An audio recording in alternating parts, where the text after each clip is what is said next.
Have you been thinking about how to innovate your direct mail approach?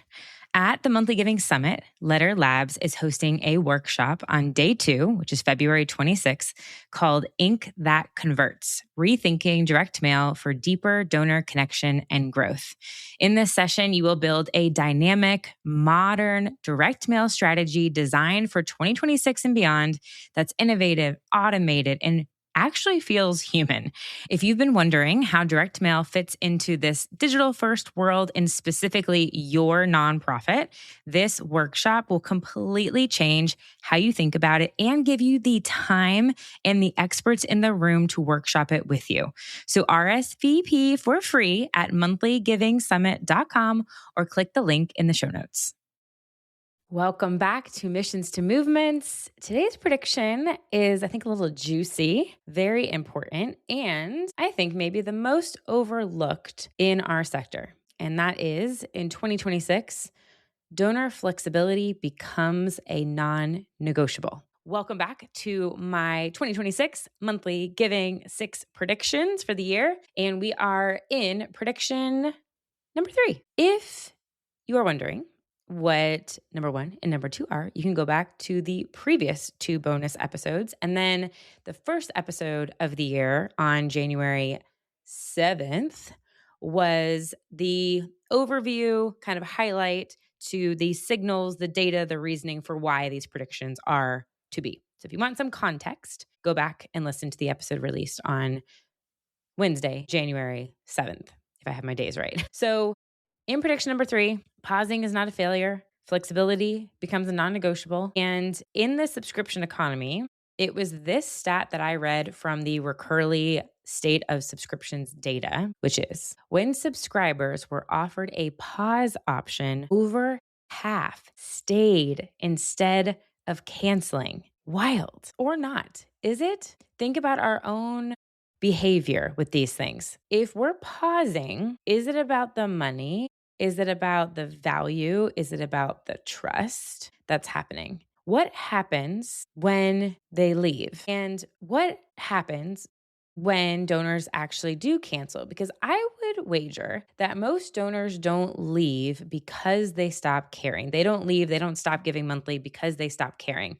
They're leaving because either life got too expensive, oftentimes, a lot of times, credit cards expire. So if you can, anytime you can, ask people to switch to direct, like ACH payments, debit payments. Something unexpected happened. But if the only option when those things arise is to cancel, then yeah, they'll probably leave entirely. And I was reading an example the other day on LinkedIn that I have pulled up that was about Bobby. Bobby is a subscription formula. I used it for my daughter Kennedy when she was a baby. After she was about I think she was 9 months old or something, we started to get her on formula. And this LinkedIn post is referencing when her youngest turned 1, she canceled her subscription to Bobby. And instead of getting a "we're sorry to see you go" email or a discount code to try and get her back, Bobby did something which she noted is remarkable. They threw her a graduation party, a full digital celebration. There's a diploma, confetti, a message that said, "You did it," the bottle shaking, the nooks and crannies, plastic parts cleaning, which, my goodness, I remember those days of cleaning bottles, and that is so true. The temp adjusting, late night snuggling, and obsessive poop color checking. This moment is for you. Like that copy, it was so good. It's so good. It's so right. It's so in the moment of what this person is going for. And I love this. That same thing with your monthly donors. We should celebrate the impact that they've made instead of going immediately into transaction mode of, "Oh, wait, let me get your gift back." And if the only option that we're giving them is to cancel, then yeah, they're probably going to go with that if there's something going on in their life instead of a pause, instead of maybe a downgrade. And I think what flexibility does in this case is it builds trust. I will never forget back in the day when I used to give to one of the child sponsorship programs, and you had to call on the phone, and it was turned into this very forceful kind of conversation and felt a little icky. And that is not how it should be. Flexibility builds trust. Whether it's to pause a gift, reduce a gift, skip a month, move a billing date, these aren't weaknesses that somebody is choosing. They're saying, "We trust you. I trust you. I want And you are saying, I want you here when you can be. And that's what keeps people connected long term. So, what does this mean practically? In 2026, this year, what I would recommend is audit your donation platforms. Look at your donor portals. What do they look like? What do they feel like? Do they feel transactional? Are there these options? Which one stands out the most? Push your platforms to improve this area or move. Or is there an AI tool that you can build that can help curtail some of this if you can't switch complete platforms? Also, how can we normalize pause language in donor care or downgrade option? Instead of flexibility feeling like churn,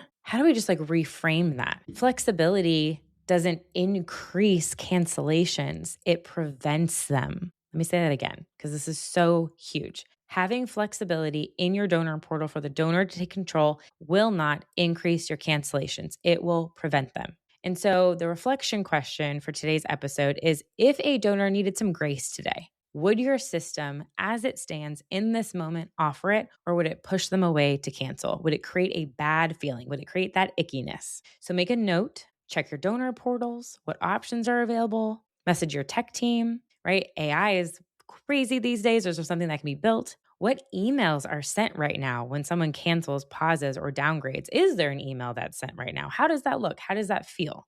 Okay. So this is a big one to look at, to audit, to assess, because when we look at our retention rates, I think so much of this, we want to keep people once they're in.